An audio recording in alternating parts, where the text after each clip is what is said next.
Alors pour cette deuxième partie, on va intégrer tous ces éléments en un seul document pour pouvoir créer notre excentrique complètement. Ce qu'on va faire, on va ouvrir un nouveau document. Je supprime celui-là. Voilà. Le principe des articulations, parce qu'il va falloir qu'on mette des articulations à cet excentrique pour justement qu'on puisse les régler directement sur nos géométries avec des facettes. Il va falloir lui dire à ce document qu'il y a quand même un origine, un point fixe dans l'espace. C'est-à-dire que l'origine de ce document, c'est bien cette origine-là, le repère absolu. Et pour avoir sur un élément qu'on va importer dans ce nouveau document, il va falloir qu'on mette aussi un point fixe. C'est-à-dire que là, si vous n'êtes pas en ensemble principal, vous faites un clic droit, éditer l'ensemble, donc vous retombez sur le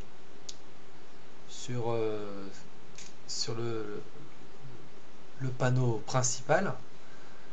Là, vous faites un clic droit et vous faites insérer. On va insérer celui-ci. On va le nommer en P1 ou plutôt POI. Voilà. POI, ça veut pas. Paramètre expression invalide.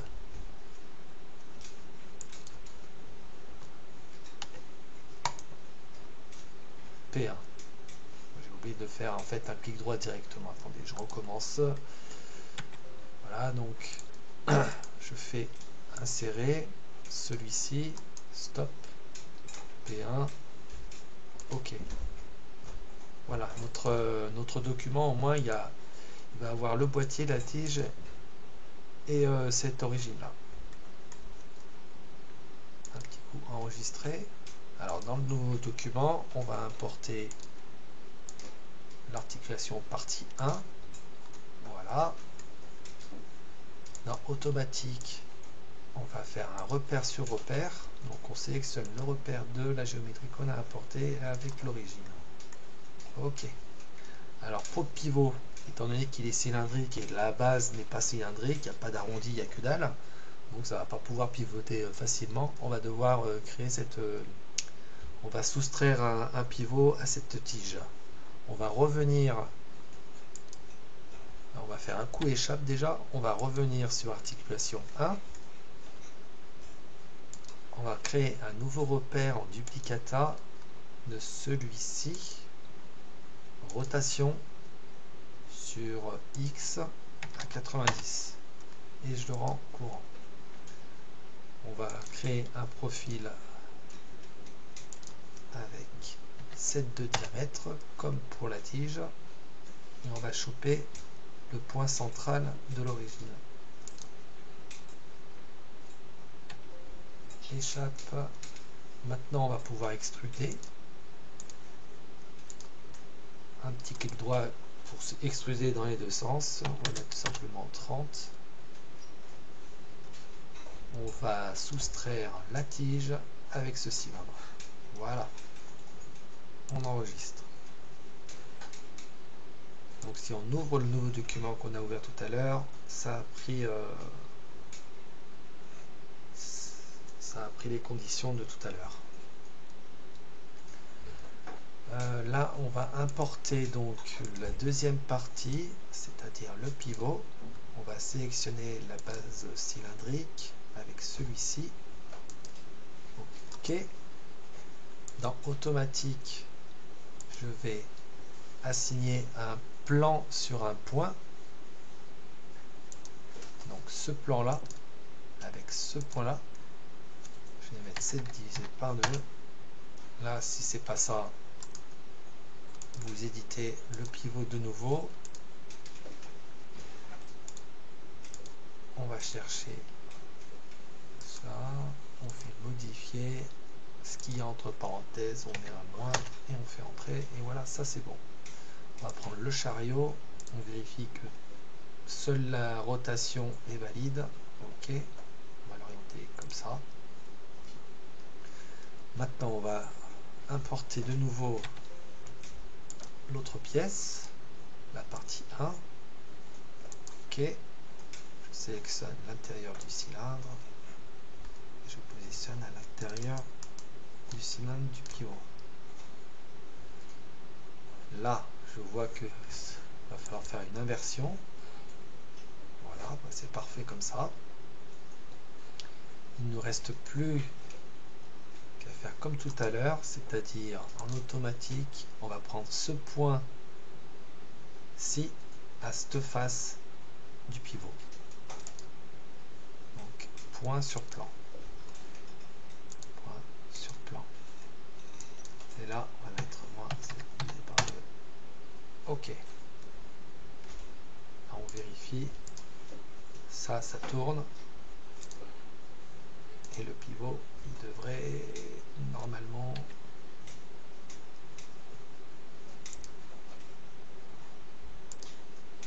Il bouge plus. Ouais, voilà, il bouge encore. Parfait. Alors ce document, on va l'enregistrer. Sauver. En double excentrique.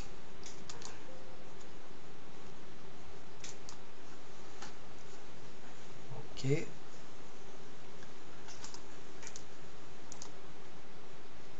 Alors on va créer un nouveau document. On va tout supprimer.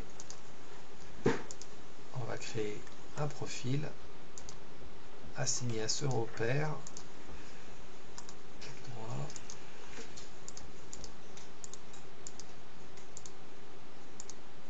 Voilà. Dans l'arbre de construction, un clic droit à éditer sur cette cote là. Définir pilote. Angle. Ok. Ok. Donc dans entité, les paramètres, voilà, on a notre angle qui est ici, on peut au moins le bouger. On va extruder la ligne, on va mettre 600 par exemple, je vais changer la couleur, et là, pas de transparence. Dans les formes, opération surface hexagonale, épaissir, on sélectionne, on a une flèche comme ça, donc c'est la deuxième épaisseur qu'il va falloir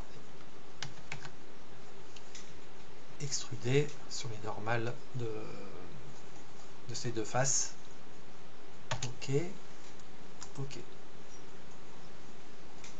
Avec le profil, on va créer la coupe.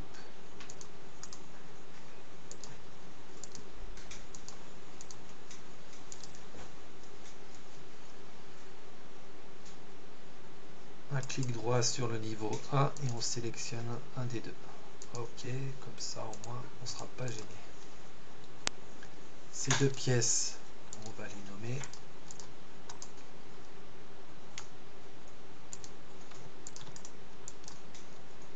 Configurer.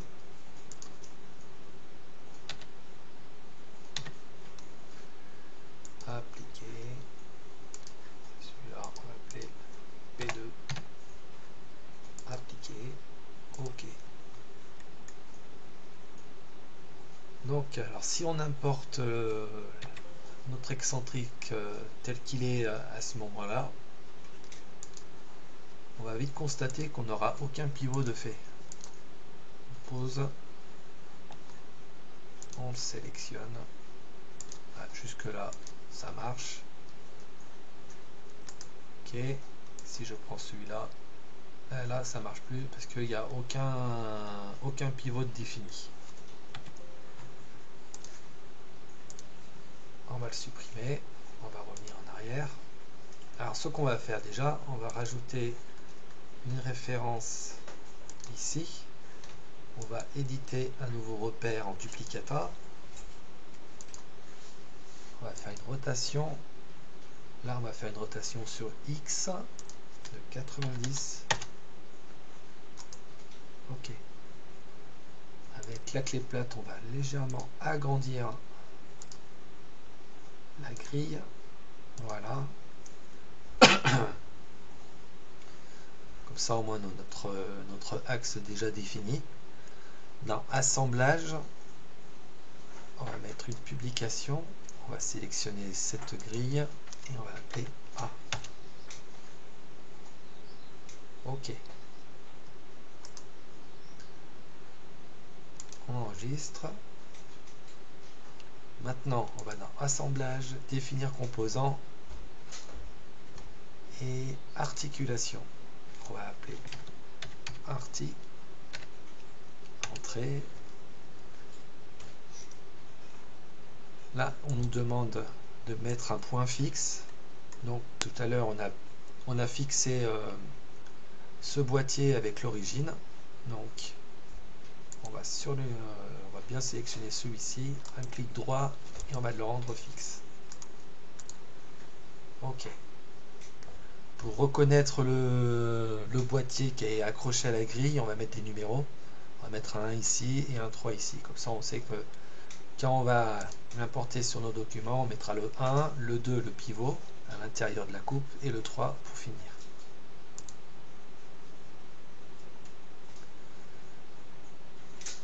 Là, je vais activer celui-ci. Outils, texte, 1. Là, je pense que c'est trop petit, donc on va mettre à 6. Là. Dans l'outil bois, on va chercher contour de texte. On sélectionne. On fait une poche. Une profondeur de 2 mm. OK. Pareil pour celui-ci. Repère courant celui-ci. Outil, texte, 3, 6.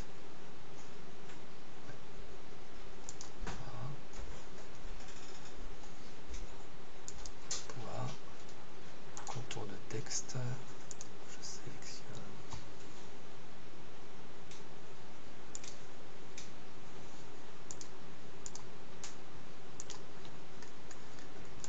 Allez, on enregistre une dernière fois. Il n'y a plus qu'à tout tester maintenant. Alors, dans ce document,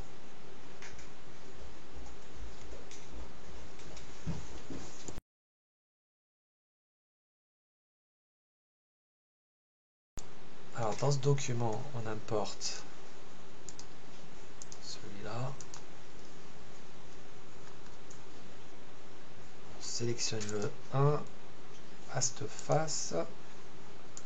On change d'orientation. Alors pour que ça soit un peu plus visible, on va reprendre la clé. On va sélectionner ça. Positionnement. Comme ça, on a de nouveau accès à la publication. Sélectionne. Ouh là, non, je dis une bêtise. C'est pas ça qu'il faut sélectionner.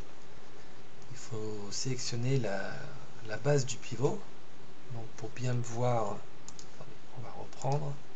Positionnement. On va mettre en pointillé. On va chercher ce pivot qui est là. Alors il est important de bien le positionner. Voilà. Là il est bien positionné. S'il est comme ça, il va vous embêter cet excentrique. Donc cherchez bien l'orientation de le mettre comme le dessin d'origine, c'est-à-dire comme ça. Là je fais OK. Et je sélectionne le 3 et je le mets ici. OK. Si je fais assemblage, utiliser procédé automatique, je fais échappe. Un petit coup de chariot. On a aussi les usinages qui sont faits. Là, je vais le mettre dans un autre calque. Voilà. Si par exemple, tout à l'heure, je vous dis de l'orientation est très importante quand vous mettez vos excentriques. Si jamais vous ne les mettez pas correctement, vous risquez d'avoir des soucis. Alors, je vais essayer de faire, je vais vous montrer ce que ça va faire. Donc, je rappelle un autre tourillon excentrique. Là, je fais la même chose que tout à l'heure. Je mets le 1. Oups. Positionnement. La face 1 à celui-ci. Contact. Là, je vais chercher la base du pivot. Là, je fais déjà OK. La base du pivot. Là, je vais chercher la tranche de notre géométrie. Alors, si par exemple, il est comme ça, voilà, ça, là, comme ça, là, vous allez avoir des gros problèmes. J'ai du mal à l'orienter correctement. Donc, bien respecter quand vous mettez le pivot en place, de bien respecter la façon de la création de la géométrie.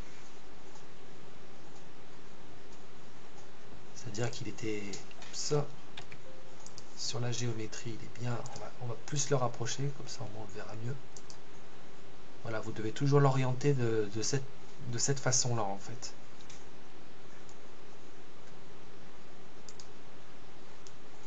Là je supprime ça. Après je réactive mon autre pivot. Et pour finir, on peut mieux le placer. Alors, positionnement, là, on prend ça, on se le met là. Voilà.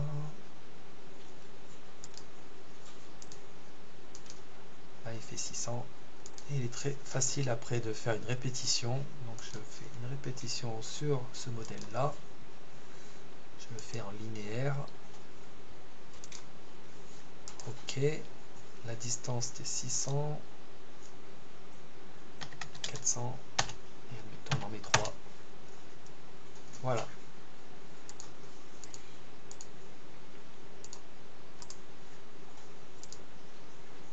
Et au moins les usinages là sont bien pris en compte. Voilà, j'espère que cette fin de tuto vous a plu. Toujours est-il, vous pouvez toujours vous abonner, ça me fera toujours bien plaisir. Mettez un like si vous avez aimé et je vous dis à la prochaine fois. Et n'hésitez pas pour les commentaires si vous avez des idées de tutos. Je vous remercie, à bientôt.